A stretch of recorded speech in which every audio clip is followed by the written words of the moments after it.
Hi, I'm Tim. Welcome to Watchbox, and thanks for logging on. Today it's a battle of East and West. Nothing but the best. GMT sports watches versus starts now.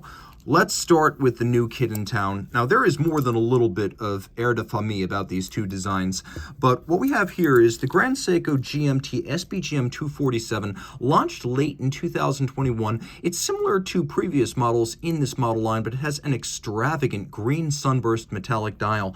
On my wrist, which is 16 centimeters in circumference, you can see the watch is 40.5 millimeters in diameter. It's 14.7 millimeters thick, and it's broad across the wrist. The case by itself is 48.6 millimeters, but if you measure end length to end length, the total distance across the wrist is 52.3 millimeters. That's very similar to the Rolex. They're both large watches. The real difference is going to be thickness. This one is 14.7, the Rolex is 12.4. We'll do a crystal-to-crystal comparison in a moment. Both of them will fit on wrists of 15 centimeters circumference or larger.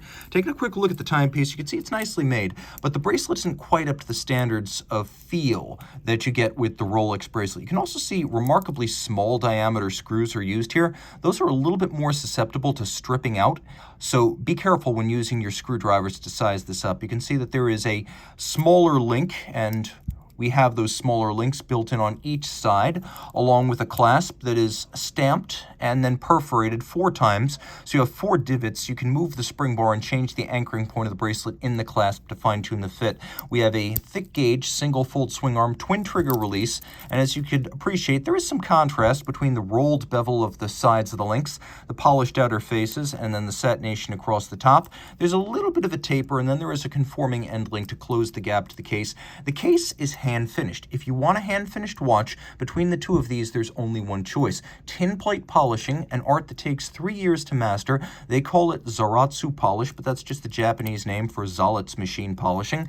The machines originated in Europe, but the technique today is preserved and practiced at the highest level inside of the Seiko empire. Black polishing, mirrored, optically smooth. It takes 3 years to learn this craft, so this case is hand-finished. There's a nice break between the polish of the side, the satination of the lug hoods, and we have a crown that's off-center, making this a fully ambidextrous watch. The bezel owes more than a little bit of its aesthetic character to the precedent created by the 1971 to present Rolex Explorer II family. The main difference is going to be that this one features a circular satination across its bezel, and it lacks a bevel on the edge for refinement. Here you can see there's a radial satination laid down by a lapping machine, and then we have a little beveled edge to add an element of refinement not present on the Grand Seiko bezel. Now, the dial is what really makes this a unique model and a standout. The rest of the watch we've seen before, but this lovely military olive green metallic sunburst has a novelty factor to it, along with the orange index for the 24-hour hand and the GMT script to match. It is very attractive. The dial furniture is all handcrafted. By dial furniture, I mean the indices, the hands, the frame for the date, and the logo.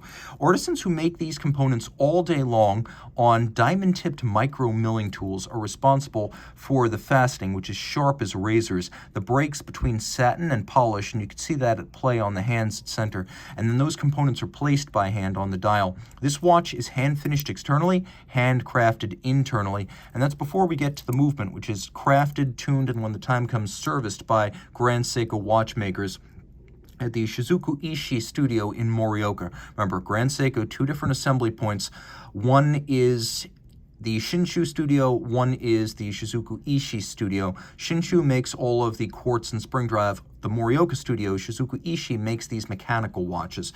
Now, the timepiece is 200 meters water resistant. That's the payoff of the solid case back. You can see the Grand Seiko Lion logo. And inside we have caliber that is manufacturer 9S66, automatic winding, 72-hour power reserve, 8 beats per second, independent 12 and 24-hour settings. So we have that local hour hand at center that we can move if we wish.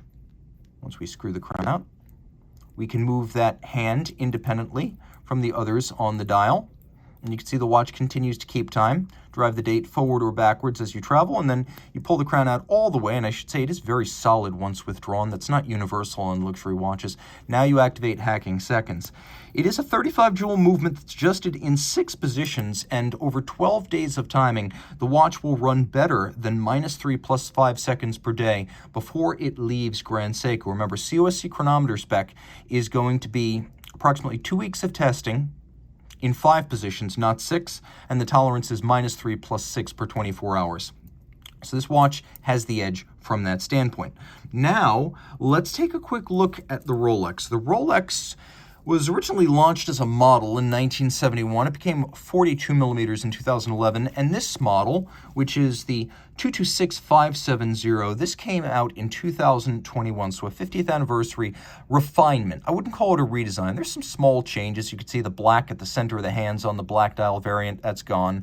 The little crown down at 6 o'clock between Swiss and Made, that's new. And then we have thinner lugs with a broader integrated link between them so that we have a finer case profile. So the watch is still 42 millimeters, as it's been since 2011. We'll throw it on my wrist. You can see it's a large watch, and these two wear very similarly. Even though this is a 42 and the other one is a 40.5, they are within half a millimeter of each other, end link to end link. So the other watch is 52.3, this is 52.8. It's 12.4 millimeters thick, and if we're just talking the case, then lug to lug, this is 50 millimeters.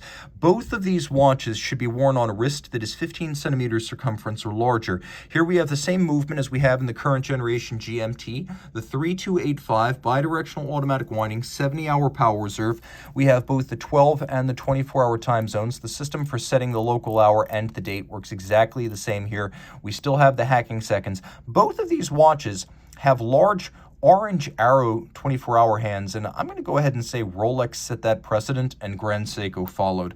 Now, in terms of other tech spec, internally the movement has a ball bearing for its winding rotor, a full balance bridge, and a free spring balance architecture for shock tolerance. It too beats weight 8 beats per second. It is a COSC certified movement, but Rolex goes beyond, casing up the movement and testing it in 6 positions to run no worse than -2 + 2 as a fully assembled watch before it leaves the factory. So both of these watches going beyond the ISO 3159 that forms the basis for the COSC chronometer test, and the Rolex guaranteed to run even just a little bit better than the Grand Seiko. This watch is 100 meters water resistant. It too has a screw down crown, and it pivots on 31 jewels. It has an overcoil, so in any position it will keep somewhat more consistent time because its overcoil mass is more centered than the mass of the flat hairspring in the Grand Seiko. And it uses a parachrome blue alloy, which is just blue oxidized niobium zirconium, a fearsomely anti-magnetic alloy that was also used on the 500,000 ampere per meter IWC Ingenieur. So I suspect that today every Rolex watch with this hairspring is actually at least Milgauss or more. Now, the bracelet, the Rolex Oyster, a 3-link design. Inspired much? Yes, Grand Seiko took notes. It is more solid in the hand. There's less play in the links. You could see that the removable links are fixed by screws that sit flush to the links when fully screwed in, whereas here we have screws that are a little bit recessed, so the manufacturing tolerances of the Rolex are even a bit better, and the screws are larger in diameter, so it's harder to strip them out. You can appreciate that the top is satinated, the flank is polished, because this is a utilitarian watch.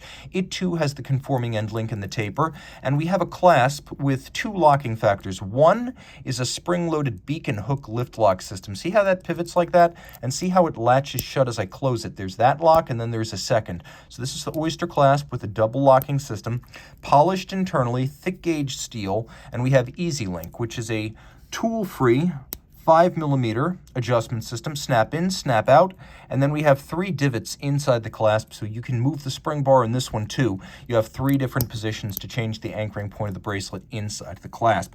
Now the case is a little bit less well inspired. It has squared off lug ends, it has a sheer side, it's machine finished. It lacks some of the quasi-organic beauty of the Grand Seiko, but it is thinner. And you can see that well when you put these 2 watches crystal to crystal. The Grand Seiko is just a lot thicker, and it's not even close. So what do I like about the 2 of them? Well, let's talk about what I like about the Grand Seiko first. It's the newcomer, so it gets the first turn. First, it is cheaper, and it is cheaper in every way. This priced new, is $5,700. This priced new is $9,500. This pre-owned is going to be about $5,000 to $5,300. This used is actually going to appreciate between $13,000 and $13,500. So this is the watch that's going to be easier to put on your wrist. You'll even have money left over for a vacation to Japan to see where it was made. Also, I'm going to praise the hand-finished case and the extensively handmade dial. Grand Seiko and Rolex are neck and neck for overall dial quality in the mainstream luxury price range.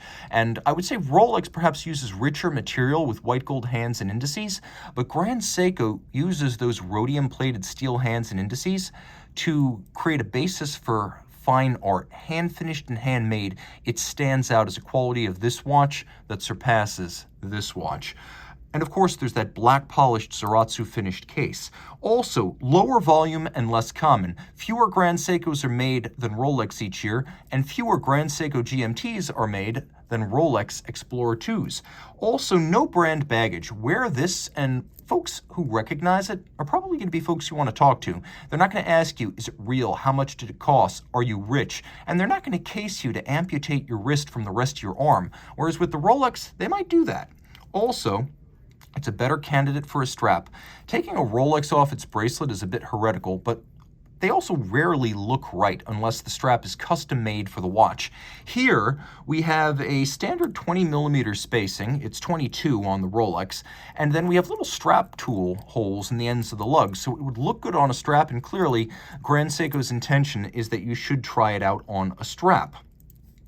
Now, the timepiece is also a little bit more water resistant. 200 meters versus 100 might sound academic, but that is something to consider, especially since water resistant ebbs over time. This watch can lose a little and still be secure. This watch with a 100-meter rating has less margin for error. Now let's talk about what I like about the Rolex. The Rolex is thinner.